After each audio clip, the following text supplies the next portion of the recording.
100 چوہے کھا کے بلی مکے ٹور گئی۔ مولانا فضل سندری امام البغیرت مفتری عرب و جم جو ہے وہ یزید کا دفاع کرنے کے بعد جو ہے وہ یزید کی قبر پر جانے کا ارادہ تو رکھتا تھا، اعلان تو اس نے کیا، لیکن پھر شاید بدنامی کے ڈر سے وہ سیدھا مکہ شریف چلا گیا۔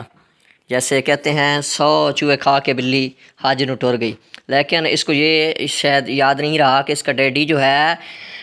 یزید پلید، اس نے کعبۃ اللہ پر حملہ کروایا۔ آج کس منہ سے تو کعبے کی زیارت کو گیا ہے؟ شرم نہیں آئی تجھے کہ تیرا بزرگ یزید جو ہے اس نے بیت اللہ کے اوپر جب حملہ کروایا تو اس وقت کعبے کو جلا دیا گیا، جیسا کہ صحیح مسلم کی حدیث نمبر 3245 کے اندر ہے، قال لما احترق البیت زمن یزید بن معاویہ، کہ بیت اللہ کو آگ لگی یزید کے دور میں تو یزیدیوں نے حملہ کیا۔ پھر امام حسین کے ساتھ جو سلوک تمہارے امیر المومنین نے کیا ہے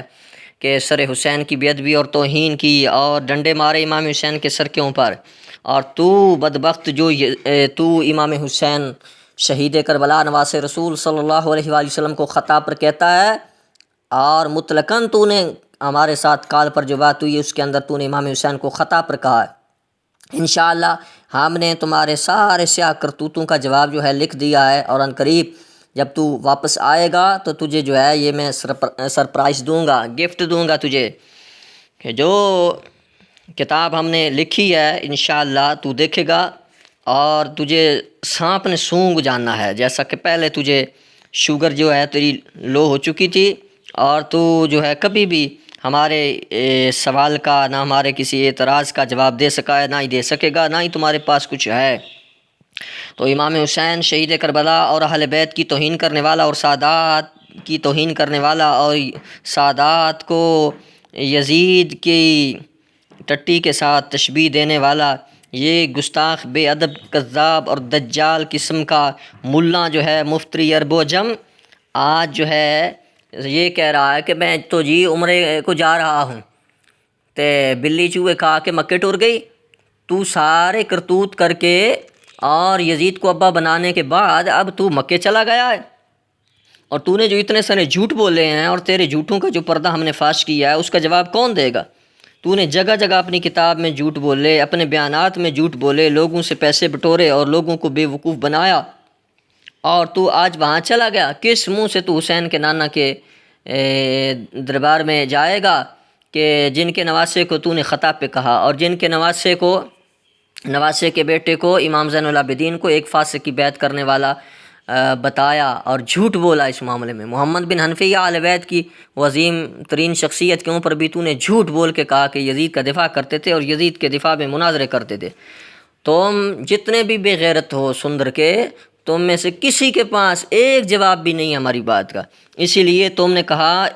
کہ ایک چپ 100 سکھ، یعنی چپ کر لیتے ہیں تو اس طرح جو ہے کسی طرح ہماری عزت بچی رہے گی، لیکن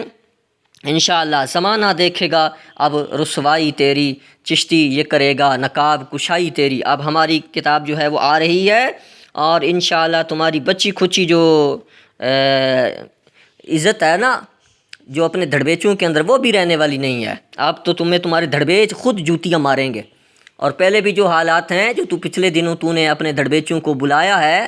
کہ دھڑبیچ سارے جمعہ پڑھانے والے اکٹھے ہو جاؤ، تو ان کو تو نے جو کہا ہے وہ ساری باتیں ہمارے تک پہنچی ہوئی ہیں، ٹھیک ہے؟ ہم وہاں بیان نہیں کرتے تو ہمیں یہ ادھر بیان نہیں کرتے تو فلاں یہ بیان کر رہا ہے تو فلاں یہ بیان کر رہا ہے۔ تیرے یہ اوباش اور بدماش جن کو تو درویش کہتا ہے جو کچھ کر رہے ہیں، یہ خود تیرے گلے کا توق ہیں، اور یہ تیرے لیے کافی ہیں۔ اس لیے ملا کی جتنی خباستیں تھیں الحمدللہ ہم نے اسی چینل کے اوپر جو ہیں ان کو اپلوڈ کر دیا ہے، اور ہمارے 150 کے قریب جو ہیں بیانات ملا کے خلاف جو ہیں وہ اپلوڈ ہو چکے ہیں، اور واٹس ایپ گروپوں کے ذریعے بھی بہت سارے علماء تک اور عوام تک پہنچ چکے ہیں، اور ملا کے دجل سے لوگ جو ہیں واقف ہو گئے، اس لیے وہ ملا کو چھوڑ رہے ہیں اور ملا پہ لعنت بھیج رہے ہیں۔ اسی طرح انشاءاللہ عنقریب ہماری کتاب بھی آ رہی ہے جس میں ملا اور ملا کی کمپنی کو ہم نے جواب دیا ہے، اور انشاءاللہ زمانہ دیکھے گا یہ رسوائی تیری، یہ چشتی کرے گا اب نقاب کشائی تیری۔